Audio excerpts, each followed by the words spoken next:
Welcome to the Mental Health Boot Camp podcast. Hooray. This is the podcast where 4 psychotherapists, 3 of whom are Canadian, 1 is an American, and we serve you cutting-edge mental health knowledge. I'm Dr. Ryan Howes, a clinical psychologist from Pasadena, California. And I'm Dr. Brooke Lewis, a registered clinical counselor from Coquitlam, which is in Canada. And I'm Joanna Boyd, a psychotherapist from, Coquitlam as well. I'm Chris Boyd, psychotherapist from Port Moody. Welcome, everybody. Welcome to another week on the podcast. And I hope everyone's doing well. Indeed. I know you're doing well. We were just chatting beforehand. Yes. We were talking about interesting therapy stories. In the film, the movie Prime came up about a therapist who sees someone who is dating, unbeknownst to her, dating her daughter? Her son. Her son, unbeknownst dating her son. A bunch of hilarious hijinks ensue. Yeah. Or awkward conversations. Sure. Yeah. And just talking about kind of the inevitability, wherever we are, there are going to be some overlaps sometimes, even in big cities. Sometimes there are overlaps. People who know people, that sort of thing. It's the therapist's job to maintain confidentiality and to be professional. But sometimes just out of the blue, we find that it's a very small world and people know people, right? Absolutely. Yeah, it's pretty wild. Yeah. It's a great little summary of our pre-podcast conversation. It's true, yeah. We had some ethical conversation as well, dual relationships and conflict of interest and disclosure of those. And We did, yes. Hawaii. And then Hawaii. We talked about Hawaii because some people are planning a trip there and we're not sure if that's even possible with the state of COVID in 2021. We will see. Mm-hmm. On another note, I thought it's been a while since we've done some plugging, so I wanted to spend just a second plugging because we have people, new listeners from all around the globe. I thought I would let them know that we're more than just a fascinating podcast. We also have some other things that we do, like the Mental Health Boot Camp. Yes, there's an actual boot camp. It is a boot camp. It's a 25-day online program where you learn things, you do things, you write things that are going to help you improve your mental health, mental well-being, and self-awareness, right? And you just need to Google Mental Health Boot Camp and you'll find it. And you'll see that it's a very low price for a 25-day program. Yes, and you're not locked out after the 25 days. Right. You can take your time. You can take your time if it takes you longer, but we did structure it for if you did every day for 25 days, and you would probably get the most benefit from that. But if you need to take longer, you can. True. And you can also try it for like 5 days. And if it's not your thing, that's okay. We'll give you your money back. Just email us and Chris himself will email you back. I will actually log in to PayPal and press the reverse button. That's his job. That's the kind of customer service we have. Chris will do it himself. In fact, if you wanted to do one of these days of the program, one every year for the next 25 years, you could do that. Yeah. There's no time limit. There's no time limit. What a gem. Great. A pot of gold at the end of the rainbow. That's right. I also would plug. That's a nice plug. I also want to plug something else. We have a couple other things that we do. There's a book here called The Ugly Christmas Sweater Rebellion, written by our own Chris Boyd and co-author Jordan Birch. This is a great book for the holidays. As we're starting to, even though it's still September, we're kind of sliding into the holiday season. And if you're on YouTube, you can see Joe and I both holding up our copies of the book. Ugly Christmas Sweater Rebellion. great book for the whole family. It's it's written as like a children's picture book, Got a Yeah. great heartwarming message. Chris, do you have anything to add? No, I appreciate the plug. We're going to add some resources, free resources to the website too.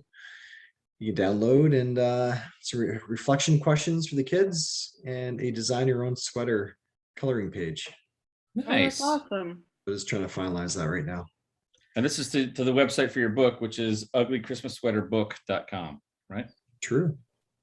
Well, I guess since we're plugging things, we might as well plug this other great resource. I don't have the book in front of me. It's called Mental Health Journal for Men. Oh, this. Practices and exercises of bolster by our very own Dr. Ryan House. Yes, creative prompts, practices, and exercises to bolster wellness by Ryan Howes. This is my little journaling book. It's a book, but you write in it. It gives you some things to think about and to write about. There are also little other exercises. You can draw some things and make little charts and stuff like that. So the whole idea is to just for men, but really a lot of women have read it too, and they're like, this is fine. It doesn't need to be for men. I would kind of agree. But it's just stuff to kind of become a little more aware of who you are and what you're all about. So Mental Health Journal for Men. Both of these books can be found on Amazon.com, I believe. Yeah. Right. Yeah, for sure. Ryan, your book is it's actually quite entertaining as well. Like a lot of the prompts uses a good dose of humor. I tried to make it a little entertaining. Engaging but based on a lot of great research, and Yeah, it's good. Thanks. It's good stuff. I'm just on the Amazon page, 321 ratings. It's pretty darn close to a 5. That's right. 3.7 out of 5. That's awesome. It's rocking. Yeah. It's been out for about a year and it's doing well, and I've got some good feedback on it, so I'm happy about the book. My thought is that when I wrote this book, I thought it might be good for guys who maybe have never been to therapy before, and maybe they're just kind of curious about this whole mental health thing, but they're not really ready to take the plunge into therapy, but wouldn't mind spending a few minutes a day kind of looking at themselves. So this is kind of an entree into the world of mental health. So give it a look. So there's our plugs. That's our commercial time. Joanna and I need to write some books. I know. I was like, this is a plant I grew. I know. I was like, my dogs pretty are amazing, below sleeping. Yeah. Well, look, the 4 of us all made the boot camp together. That too. It took us a long time. We made that boot camp, and your input is definitely essential in the mental health boot camp itself. So you guys have written quite a bit. Hooray. Hooray. So shall we move on to our topic of the evening? Let's do it. So Chris didn't realize it was him until about 6:12 this evening. Okay. All right. So It's true story. Chris, I even saw you earlier. I could have reminded you. Had to scroll through our 56 or 57 podcasts just to make sure I wasn't doubling up on something. That's right. You want me to send it down to you? Yes. Ambush us, Chris. Okay, here comes the ambush. Ambush means Chris only knows the topic. The 3 of us do not. So we'll be shocked by it. Shocked. Just like we often are in therapy sessions. We don't know what's going to happen, and here it comes. Okay. You guys ready for this? Ready. Ready. Okay. Vaccines have been a hot topic as of late, creating division, discord, and distress. Division, discord, and distress, the 3 Ds.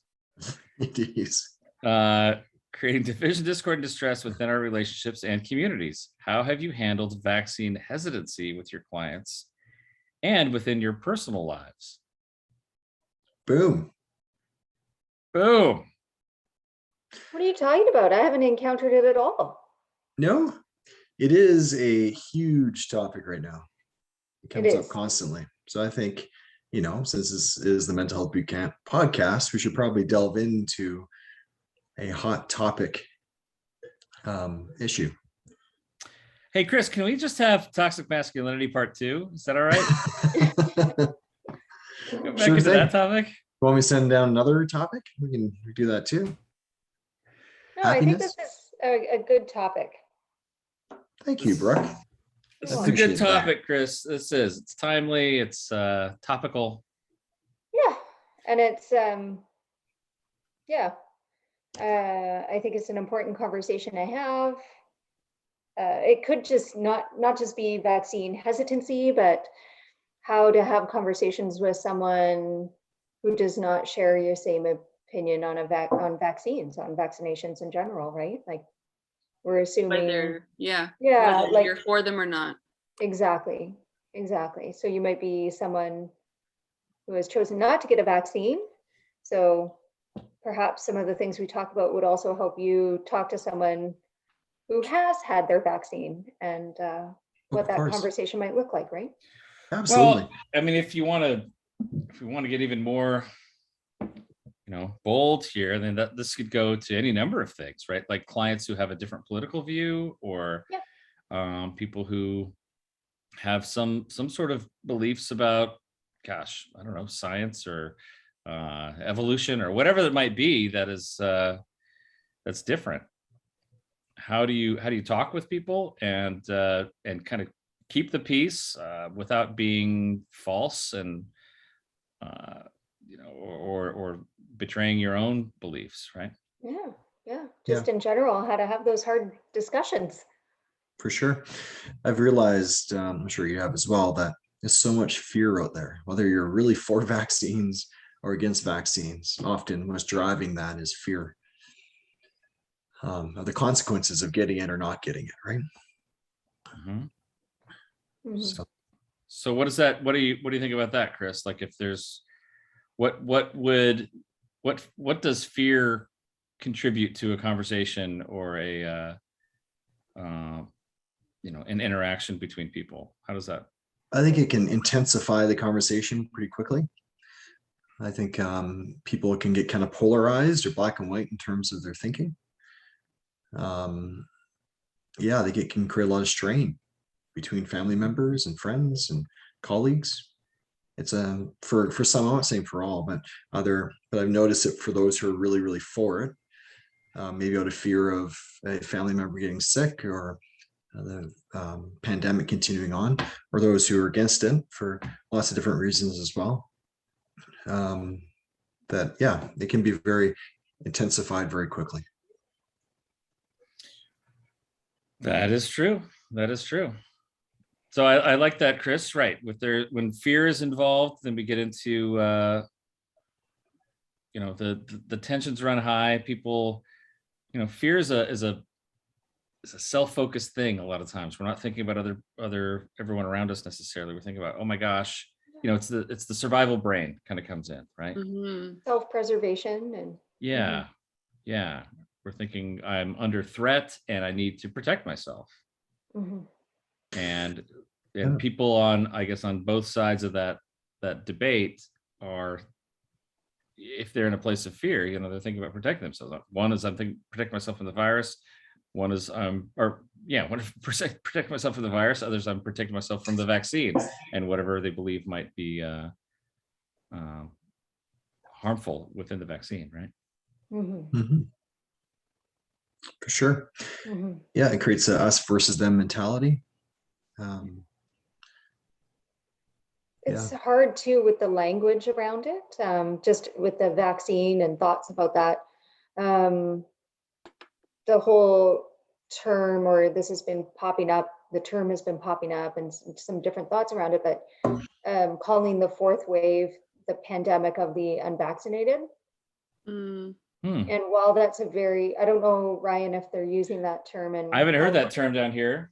Yeah, that's what they're referring to, the fourth wave right now, the Delta variant and everything going on. They're calling that the pandemic of the unvaccinated, which is actually potentially causing more of a division, right? Because it's more finger pointing, saying, see, this wave, it's because of you. And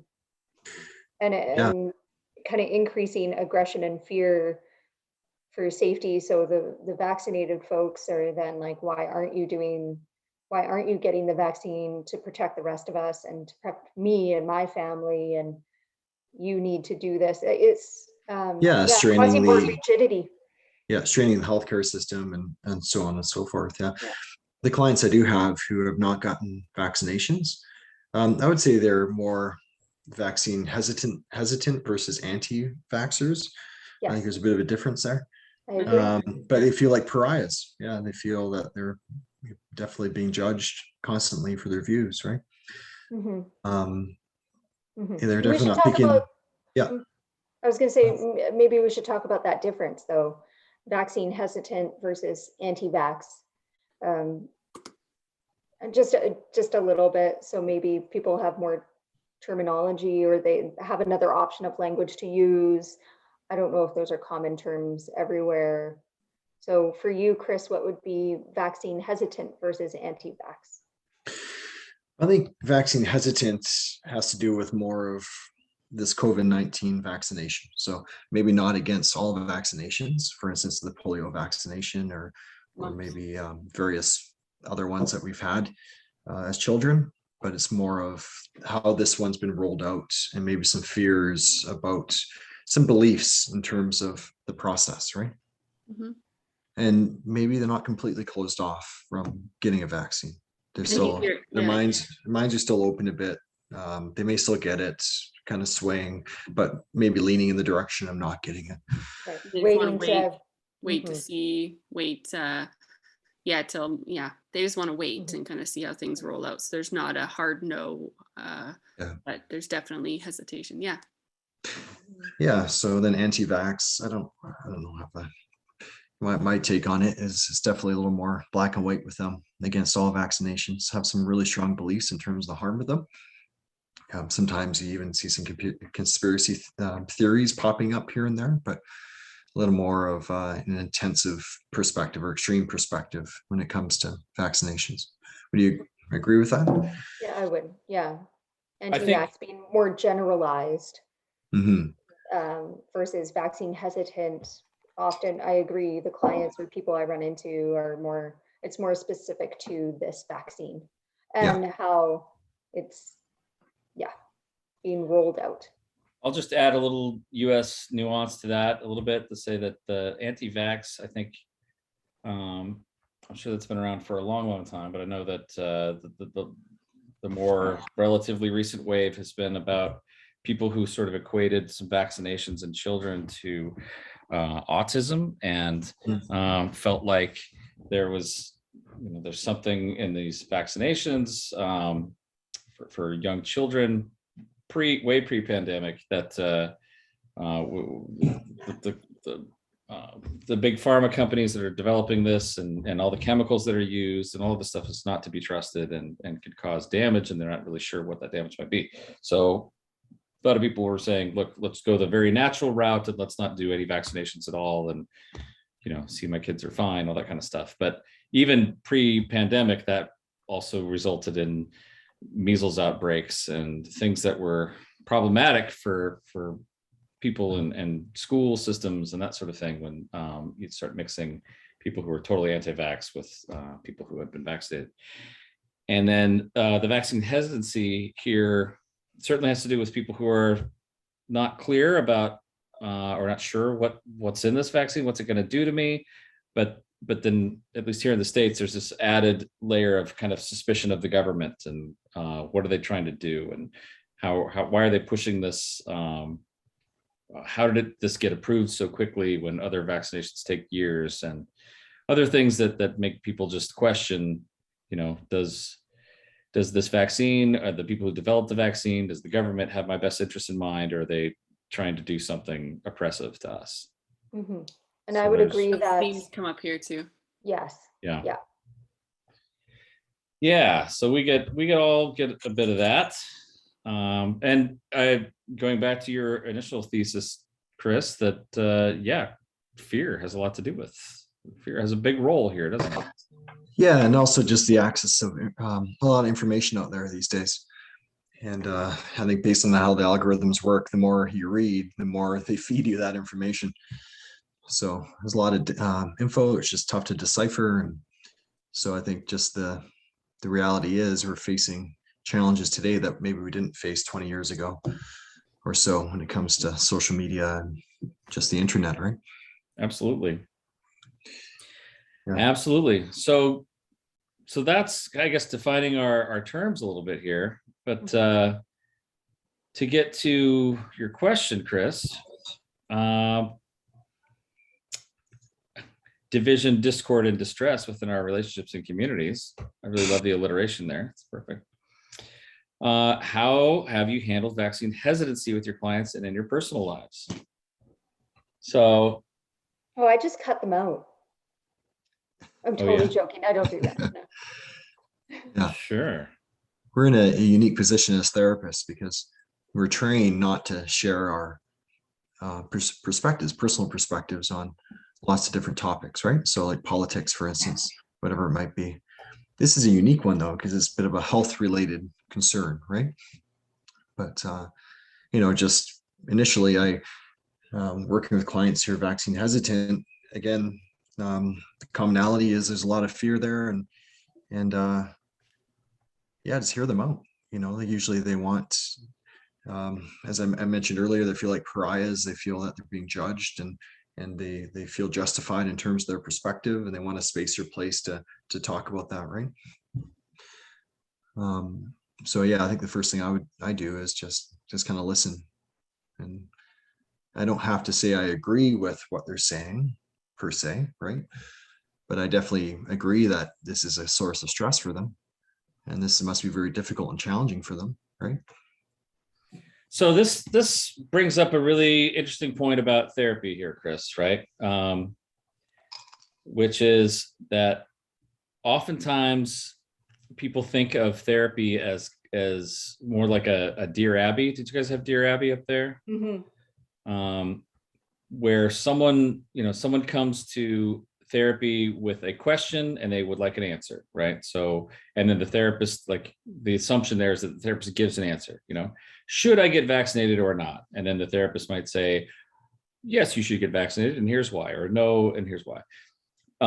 That kind of advice column idea of therapy, a lot of people hold on to. I think it was kind of perpetuated by some folks like Dr. Phil, who kind of has a quick and easy answer for people.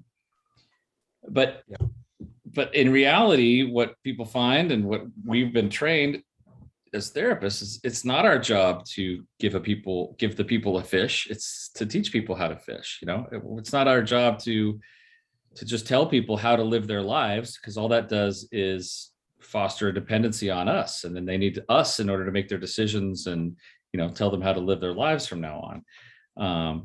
Our job as therapists is to actually help people come to that conclusion on their own, or to make their own decisions in their life, and to sort through their own feelings and their own opinions and kind of what that comes from. And so instead of just saying, should I break up with my boyfriend or not, and the therapist says, yes, you should break up with your boyfriend. I mean, in the case of extreme stuff like abuse or something, maybe the therapist would say that. But other than that, a therapist is going to say, what do you want? And let's talk about that. And let's explore that a little bit further, right? So we come to something like this, which is, a vaccine, which, as we're finding out, I mean, it could come to an issue of life or death in some extreme cases. There are certainly consequences, not just for the client, but for people in the client's life. And the stakes are pretty high with this one. But again, I would agree with Chris that it's really not our job to just come straight out with, to be like other people in their life and tell them, no, don't get the vaccine. Yes, do get the vaccine. I mean, there's more to our job than that. We're trying to help them to think critically about things instead of to just tell them what to think, right? Yeah, absolutely. It's also, on top of all that, not our place because we're not medical professionals. If we're talking vaccines, we're talking chemicals and compounds and how is it made and tested and researched, and And we're not experts in that. We don't know. And we definitely can't cross that barrier into providing medical advice. It would be like us overstepping and saying, I think you should be taking this antibiotic because it sounds like that's not our domain. So it's really, really not our place. It's, I mainly agree with you, but I do feel that if someone does ask us our perspective, like we do have perspectives on things, right? And I think we have to practice a certain level of authenticity and being genuine in those moments and respecting the process. So not saying do this or do that, but you can say, well, if you want my perspective, I've gathered my information, or I've talked to this person, and you kind of can quickly, maybe concisely come to that conclusion, right? So you're trying to empower them to go through that process themselves. And I feel that, oddly enough, my vaccine hesitant clients haven't actually really asked me my perspective. I have 3, and none of them actually have asked. Maybe they assume I've made assumptions about where I stand on it. But I do feel as therapists or counselors, we are kind of advocates for science, right? Or the scientific method, or even though we're not specialists in it. So I totally agree with that. But we cannot provide medical advice when it comes down to it. So, but I agree that we can, like reinforce ways to think critically, or ways to do research, or evaluate sources, how to look at both sides, help with that investigation process for them to make their own decision. I think we're more than qualified to do that, and that's absolutely in our wheelhouse. But to give them medical reasons or try to explain it in depth, and that's not our place. We have a very common approach in psychology, which you've heard a lot about if you listen to these podcasts, called cognitive behavioral therapy. And then there we talk about cognitive distortions.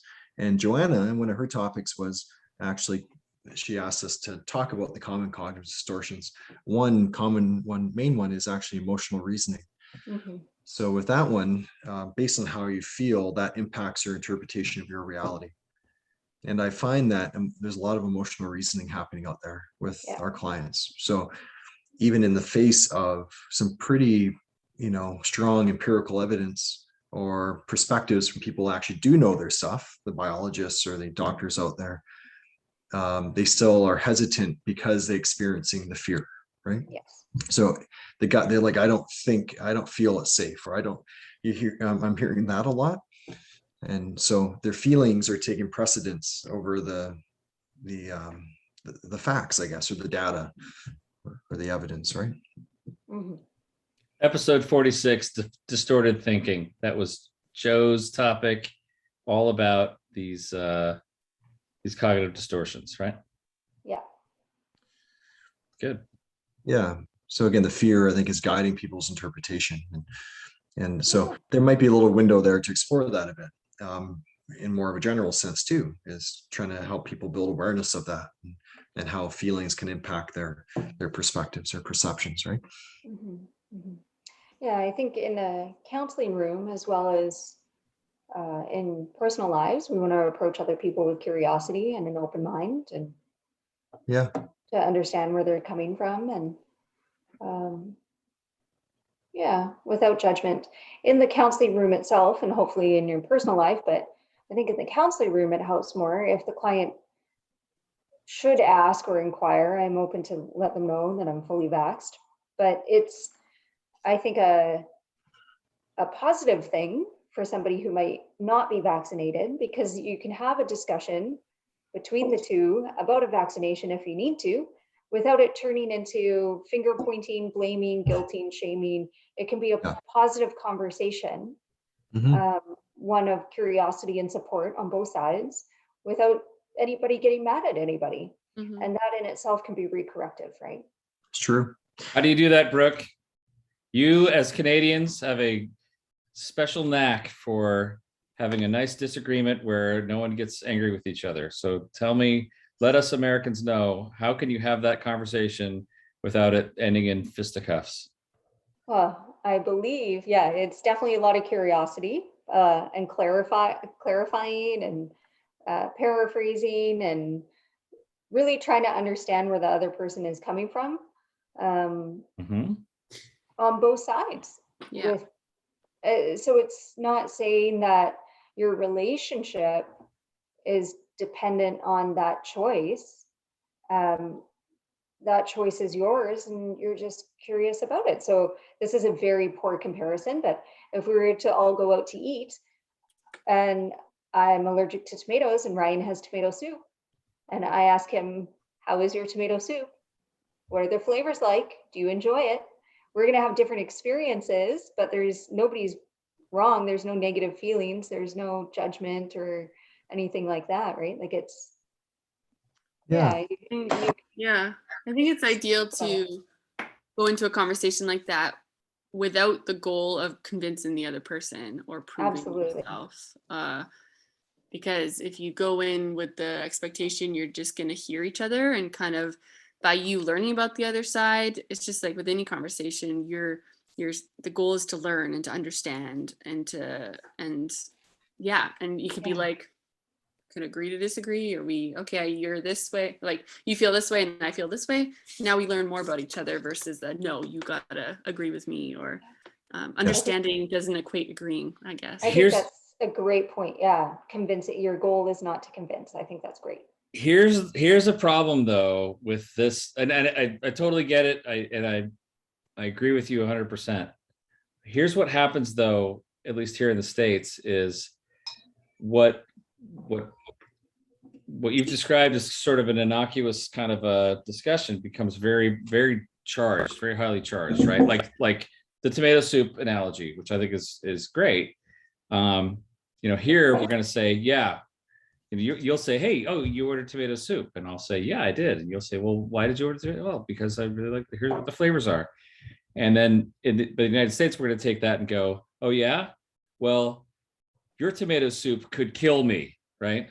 So that's the level of it this. might actually kill me, right? But like if that's a lot of tomato. But yes, yeah. but the point is like with the vaccine thing, it escalates really highly, and the polarization becomes really broad, because it's, if you're not vaccinated, then you don't care about me or my family or my kids, and you're gonna, you're a threat to me, and you don't care about me. I mean, it's that broad that quickly, right? Yeah. And that's what's happening here too. Yeah. That's the benefit of discussing this in the counseling office, is because it can be very different, right? You can take the emotion out of it and create some dialogue there if you want to, but where someone doesn't necessarily feel judged for their views on it. And maybe there might be a little more openness to seeing the other person's take on it when they're outside of the counseling office, Sure. Absolutely. Yeah. Which is, so Ryan, with it being so highly charged, and like I said, that's definitely happening here too.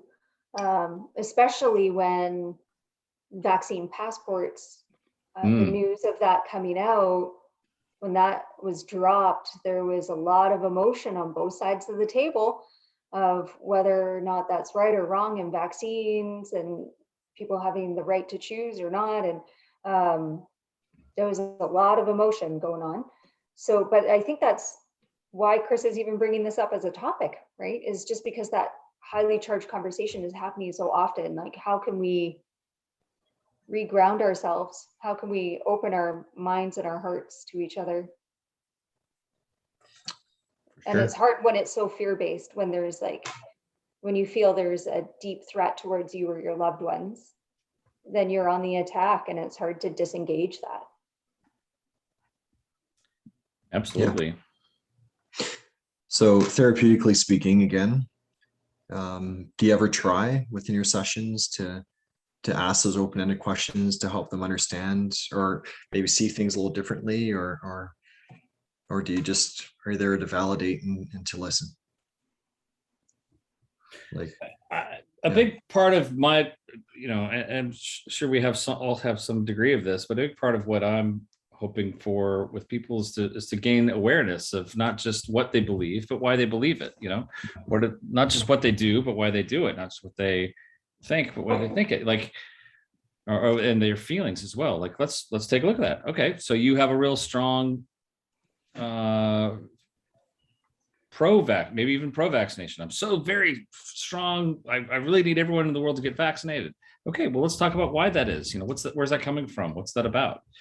Or the opposite. I really am anti-vaccination. Yeah. I believe that there's strength and there's power and empowerment in knowing not just what you believe, but why you believe it. And I think those are valuable questions in any therapy session about really any topic, because the more you know yourself, I think the more control you have, the more empowered you feel. So I kind of skew to that. Yeah. Yeah. So if someone comes in and says they're really anti, why? Well, because my family said so. Okay. Tell me why your family, so do you always do what your family says for you to do? Or is that something that why is that so important for you? And this just kind of leads down a road of kind of exploring where their beliefs come from and why they have the beliefs they do. And then I think that can empower them again to decide whether they want to continue down that path, or maybe they realize, hey, you know what? I've been living my whole life according to what my friends and family think. I think I'd like to think for myself for now, or I'd like to choose something different this time. Yeah. Great. For sure. Yeah, I think I have some clients who are, who are not vaccinated, and it might come up briefly, but it's not really a focus. I think I try to be careful of, like, I might hear them out and kind of space for just why we believe something, but I'd want to be careful about my agenda. Oh, am I frozen? You were a second there. Okay. I just want to be careful for my agenda, because I don't want to, if I do inquire, why am I doing so? Is it for their benefit? Am I going to try to convince them of something? And I just don't feel like that's the space to do it if they're not there, especially for that. So, but I like what you said, Ryan, about it's good to understand why we believe things and think things. And if you can present that in a way that doesn't make the client be like, oh, great, they're now trying to they're trying to convince me of something. Like, you just got to be careful that way too. Yeah, for sure. Yeah. Like everybody else. Yeah, they're trying to convince me. Because so I haven't gone too much into it. I've heard about and kind of explored a little bit, but it's not for I've been very careful in terms of trying to be like, well, have you thought? Yeah, I don't know. It's a tricky one. I can't say confidently that I know what to do in some situations, even personally. I don't. Yeah. Yeah, it is really tough. I think as therapists, we do have to keep this in mind right now, though, because for those who are strongly pro-vax and are, there's that feeling of anger and resentment towards people who are not vaccinated, that can definitely be contributing to their stress levels and amplifying other things in their life. Yeah. It could be a significant contributing factor, right? And same with persons who are not vaccinated. What is that stress of like a push and pull between, let's say, their families also not vaccinated, so they're supporting one another, but it's probably a somewhat tense environment in there because I'm sure it's very emotionally charged. But then with friends or colleagues or teachers or peers or whoever, they're probably getting a bunch of kickback. So now they're dislodged in what they can do in life. And that's going to be fueling huge emotion, which is going to then be coloring or layering how they're experiencing the world right now. So while it might not be our place to, go into why you should be vaccinated or not, but to understand how that choice right now is impacting them, I think is important to keep in mind. I agree. And that does occur for sure. Yeah. So I definitely there's some clients I work with in like the school system and or a friend that's a nurse, or, so I think it's another point of curiosity or an area to reflect of just like, is this fueling something for you right now? Like, how are you doing with the emotional culture of what's happening? For sure. Yeah. Yeah, it's such an interesting time that we're living in, Yeah. because for someone who's extremely pro-vaccination, they see someone who's not getting the vaccination as prolonging this whole process and creating harm to their loved ones. And it's, we're so, the interconnectedness of everyone. So like, yeah, again, the fear takes over, right? Mm-hmm. And can dominate their minds and Yeah, impact their ability to engage in life. So exactly. so And many then different levels to this, right? the persons who feel like pariahs, what if that person has a trauma history of being bullied, or maybe they came from a family that went without, um,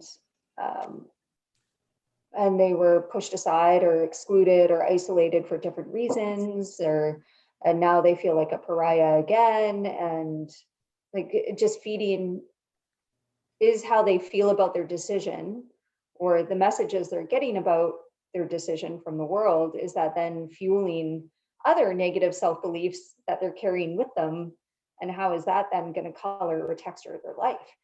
Yeah, Lee. for sure. So I think for the therapists out there listening to our podcast, tread very carefully. One of my clients here is vaccine hesitant. He had an upcoming appointment with his doctor. He was dreading it because he's like, I know what she's going to say. She's going to judge me for not getting it. And it actually turned into a heated conversation between him and his physician. I think his reaction didn't quite fit the situation, a buildup of emotion. And I think she mentioned something that wasn't quite related, and then, opened up the floodgates a bit there. But yeah, I think a lot of clients are hoping to come to a therapy office and not feel judged, and maybe not get sucked into an argument or just a heated discussion in terms of vaccinations, right? It's also important for us as therapists to be cognizant that this conversation is happening everywhere. Like, people are talking about this a lot, and there's probably fatigue around the topic. So if a client is bringing it up, or if it comes up, if I'm going to ask questions about curiosity, even if that is, is this fear-based or the belief system, even if it doesn't stay necessarily on vaccines, but if we do some history work, I typically actually ask first, like, is it okay if I ask a few questions? Would it be all right if we talk about this, or did you want to not go there today? Like, up to you. What would you like to do? This is your hour, it's your session. Yeah. And I let them pick, because some clients do really want to have a place to be like, this is really impacting me and I need to talk about it. And other clients don't want to, because they're talking about it all the time. Yeah, it's true. So what about our personal lives then? Do you switch tactics a bit? I think my perspectives overall are consistent, but of course I'm not inclined, or I don't necessarily need to share those therapeutically unless it's, I think, beneficial for the client. But I think personally, what's that? Sorry. Never mind. But I think personally though, sometimes it's good to have that dialogue, that conversation, and try to understand people's perspectives on things, or try to validate that emotion. I think that kind of continues on, but may be more inclined to share my take on it or my understanding of it, but being kind of open to other people's take as well, like, more back and forth type of scenario. That being said, I think the vast majority of people in my social network are vaccinated. You're Canadian, man. I mean, so a lot of it's more, I think we're like 87% or something first or second vaccination, but so a lot of it's more of discussion about, the issues and concerns of the pandemic, and more of the concerns about those not being vaccinated. I think it's often the conversations that pop up. But. Sure. Yeah, I've actually, and the majority of people that I know are also vaccinated, but I've had a couple of conversations with some friends, some old friends actually, over social media, talking to me about hey, Ryan, as I'm not a mental health, or I'm not a medical professional, but I'm a doctor, I guess. They're like, hey, what are your thoughts on the vaccination? People who haven't been vaccinated yet. This is over the last few months, and honestly, my response is sort of similar. It's not the same. I'm not in a therapeutic relationship with these folks, but I really do want to ask them more about, well, where are you coming from on this? What do you think?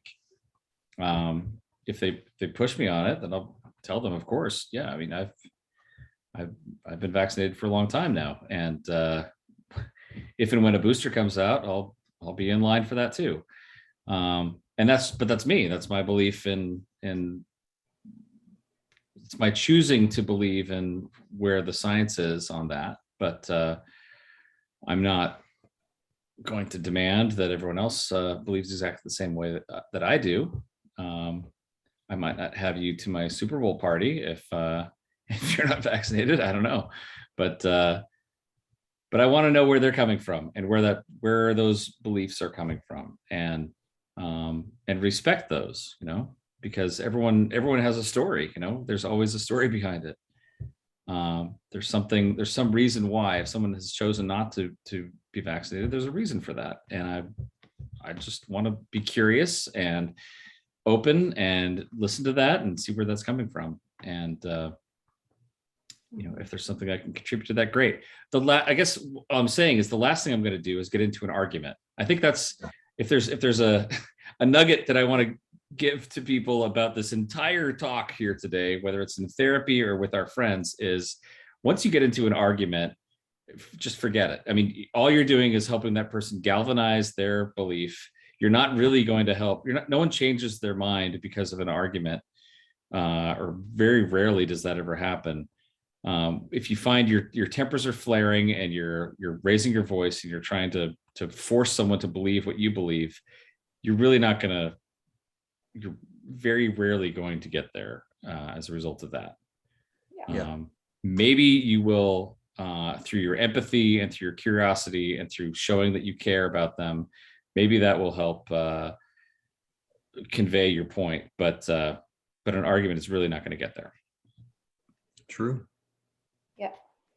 And and honestly, anyone who's listened to this, who has ever been on this thing called the World Wide Web, knows that point, because if you look in any comment section of any blog or article ever, you'll see people arguing their points and no one is really changing their mind, right? It's just, all it does is just has people dig in more and argue harder for their point. And that's just not the way to communicate, really, and it's not the way to change anything in the world. I don't believe. Yeah, kind of reminds me of Vivek H. Murthy's book there, Together, right? You can still have, treat people with respect and compassion and create some dialogue, and maybe something good will come from it, right? You're allowed to have different perspectives on things, but it doesn't have to be the focal point of every single conversation you have, or Right. So yeah, I think it's important to friends are friends, and I sure hope this isn't derailing those connections, but unfortunately I think it is in a lot of circumstances, right? Mm-hmm. Sure.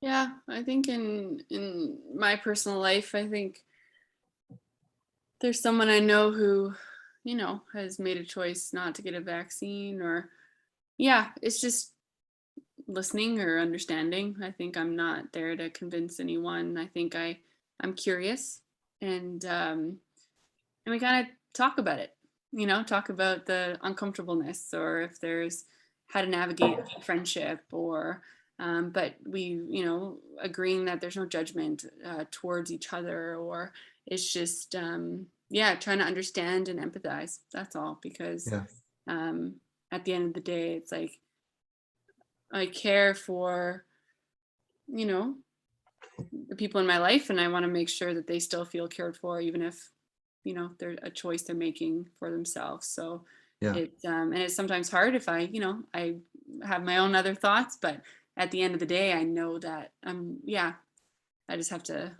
navigate that and just listen and be curious and Yeah. be open to conversations if the other people are willing to have them, and just hope that, and just try to do my best to contribute to treating everyone with kindness and respect, because I feel like that's where, with all the mask policy or vaccine policies, like there's just a division that seems to be pretty strong right now, and people at either extremes are just like not treating each other very kindly, and not saying everyone on either side is throwing hate back and forth, but it's just, that's the part that's unfortunate. I just feel like people are not happy, and that's the worst part of it all, I think.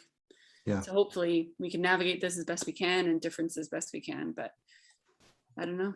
Yeah. I like what you said there, Joe, about calling, just talking about it, saying, hey, we have different perspectives on that. Like, how we're going to navigate this? How does this change how we interact? Like, just instead of just keeping quiet because it's awkward, having those uncomfortable conversations, right? Yeah. Name it, call it out, right? Hey, it looks like we're different on this one. Maybe that means, hey, we go for walks. Maybe it's for a bit, or we'll do our best to be safe, or whatever it might be, right?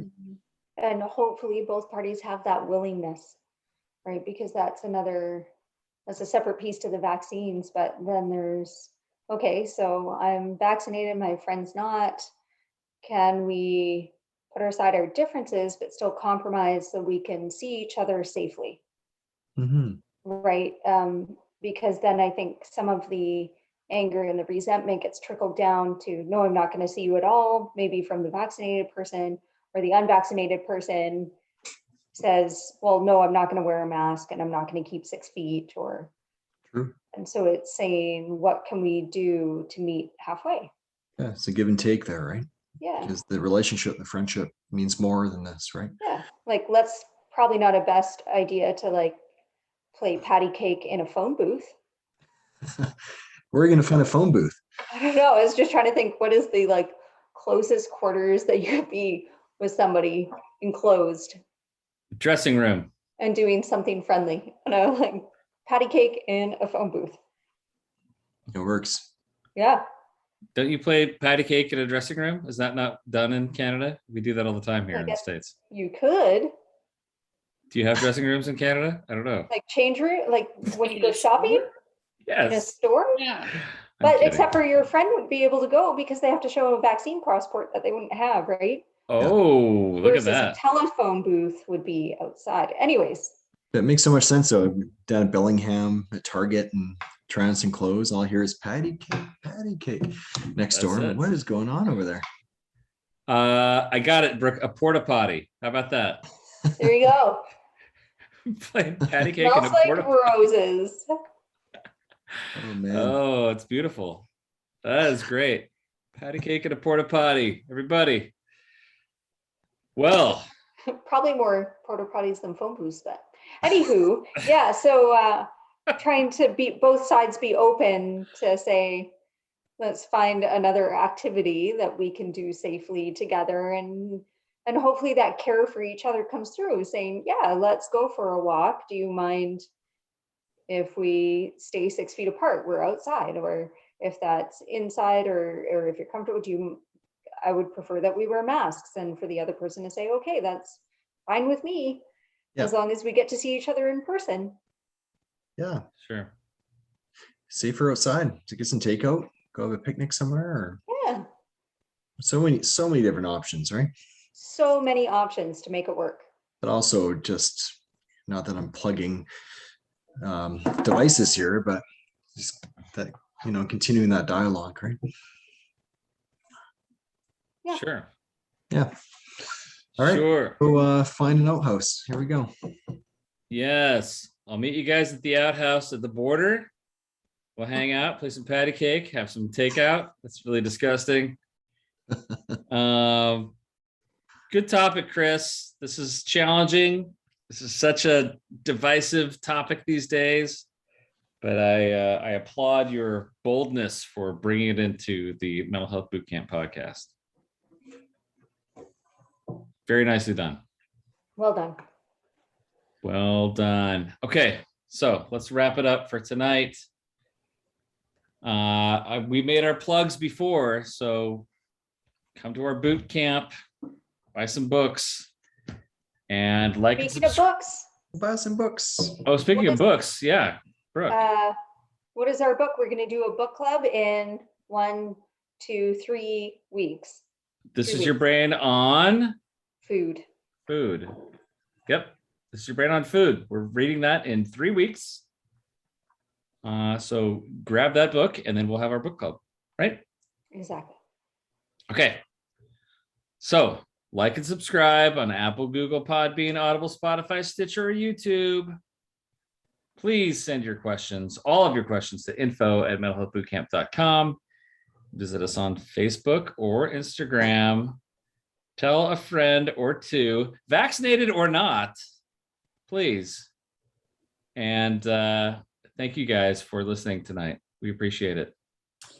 Thanks for coming in. Good night, everybody. Good night. Bye. Bye now. Bye. Bye. Bye now. Bye. Bye.